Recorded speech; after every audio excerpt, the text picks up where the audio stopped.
नमस्कार, आप देख रहे हैं भोजपुरिया न्यूज दर्शन। खबरों की जांच सच्चाई के साथ। क्या है आज की ताजा खबर, जानिए विस्तार से। वाराणसी के भव्य गंगा आरती का किया गया सूर्यपुरा में आयोजन। वृंदावन के कलाकारों ने प्रस्तुत की झांकी। प्रखंड मुख्यालय सूर्यपुरा के प्राचीन सरोवर छठ घाट पर विगत वर्षों की भांति इस बार भी छठ महापर्व पर अस्ताचलगामी और प्रातःकालीन सूर्योदय के समय भव्य गंगा आरती का किया गया आयोजन।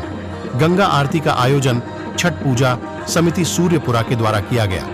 गंगा आरती में केंद्रीय मंत्री अश्विनी कुमार चौबे व स्थानीय विधायक विजय मंडल भी शामिल हुए। केंद्रीय मंत्री अश्विनी चौबे ने कहा कि इस तरह का आयोजन पूरे जिले में कहीं भी नहीं होता। यहाँ की गंगा आरती के लिए जो मंडप बनाया गया है वह बहुत सुंदर है। उन्होंने कहा कि यहाँ का गंगा आरती देख बनारस के गंगा घाट की आरती याद आ जाती है।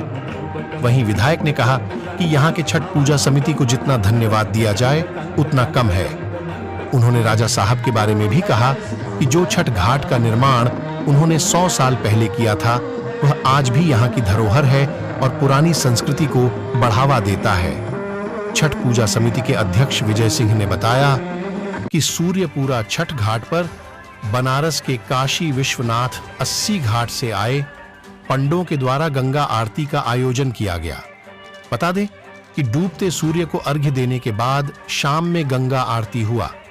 उसके बाद अगले सुबह उगते सूर्य को अर्घ्य देने के बाद आरती का आयोजन हुआ, जिसमें स्थानीय विधायक और केंद्रीय मंत्री बक्सर सांसद अश्विनी चौबे भी शामिल हुए।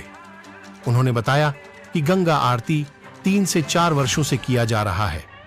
बता दें कि गंगा आरती के बाद वृंदावन से आए कलाकारों के द्वारा मनमोहक झांकियां प्रस्तुत की गई।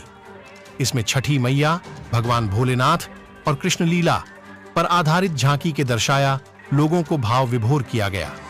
इस कार्यक्रम को सफल बनाने में मुखिया प्रमोद कुमार चंद्रवंशी, रमेश टोटो, सुनील कुमार पिंटू, अमित लाल, मृत्युंजय कुशवाहा, संतोष खरवार, रवि खरवार, नंदजी सिंह, विनोद सिंह, संजय प्रजापति, मंटू सिंह, स्थानीय पत्रकार जयराम, उपेंद्र, पप्पू आदि छठ पूजा समिति सूर्यपुरा के तत्वाधान में साफ सफाई एवं व्यवस्था में अपना महत्वपूर्ण योगदान दिए।